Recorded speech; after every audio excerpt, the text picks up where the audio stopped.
Okay, now let's look at number 12. So we're going to state which integration techniques should be used without solving.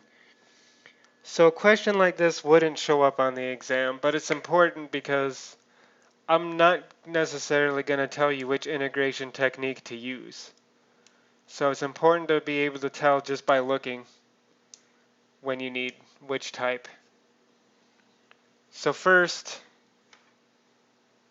I'll just talk through this mostly. So integral 1 over x squared minus 4x minus 5. This is the same thing as integral dx x minus 5 x plus 1. And so for this integral, I have a whole bunch of factors like this. The denominator is purely a polynomial. I can't do like a u substitution. So this one has got to be partial fractions. So that's the technique we would use to solve that integral. Let's move on to B.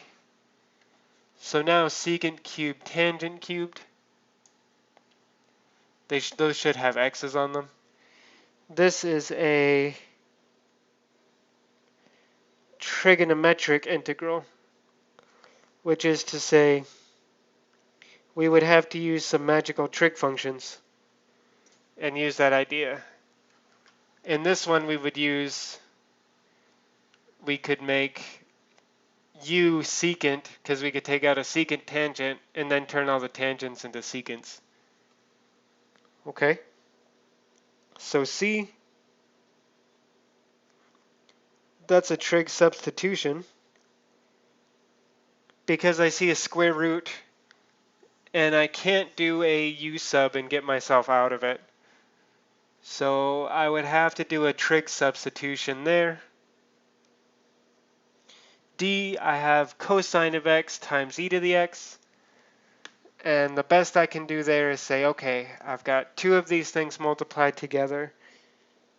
So that has to be an integration by parts.